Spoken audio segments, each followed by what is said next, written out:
Lijep pozdrav svima, danas spremamo, u stvari kuhamo vino. Znači na ovom dijelu svijeta kuhano vino je uobičajena pojava kada dođe zima.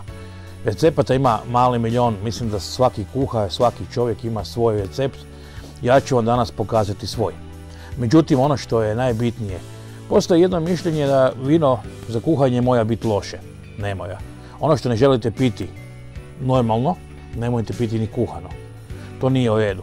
Znači kvalitetu vina, ili bolje reći nekvalitetu, nećete primijeniti kuhanjem. Dobit ćete nešto sa šećerima, dobit ćete sa začinima, ali nekvaliteta ostaje ista. Znači uzeti kvalitetno vino, to je bitno. Ako vam se svidi recept, iskušajte ga, probajte. Ako vam stvarno bude dobro, javite. Ako ste nešto mijenjali, i to nam javite. U svakom slučaju želimo i vaše recepte. Ajmo kuhati. Znači šećer 200 g za 2 boce. Ali mi ćemo danas staviti 100 g i 100 g meda. Uzet ćemo med od lipe, jer je možda prihvatljiviji, možda neki jači med ne bi bio dovoljno dobar. Dalo bi možda preintenzivnu aromu vinu.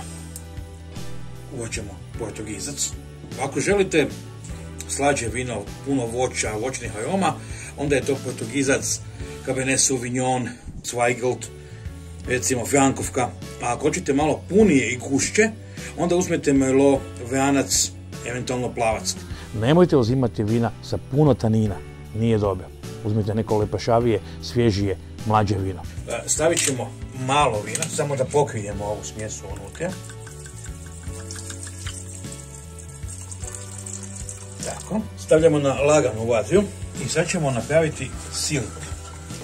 Dakle, karamelizirat ćemo šećer, med i vino u jednu sirupastu smjesu.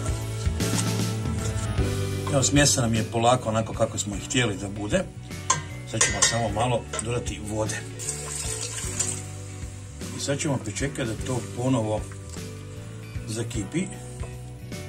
I onda ćemo staviti mješavinu za kuhano vino. Svakakva voća se stavljaju, začini, mirodije. Danas je možda puno lakše nego prije. Imate specijalizirane dućane, odete, kupite mješavinu za kuhano vino, savršeno, odlično, ne može bolje. Jedna ova većica je za 2 boce kuhano vino. Mirisi su fantastični. Nažalost, to još ne možete osjetiti, nemamo tu tehnologiju, ali kako vrijeme ide, mislim da će biti i to vrlo skoro.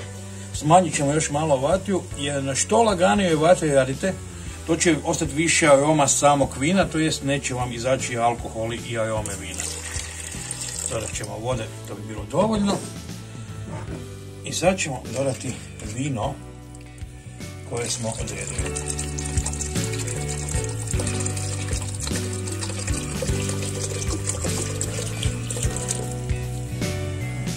Jedna butelja. Evo i drugu butelju. Još malo vode. Ja osobno volim da mi je malo manje od trećine vode, znači ako imamo litru i pol vina, jedno pola litre, malo manje 4 decilitra vode.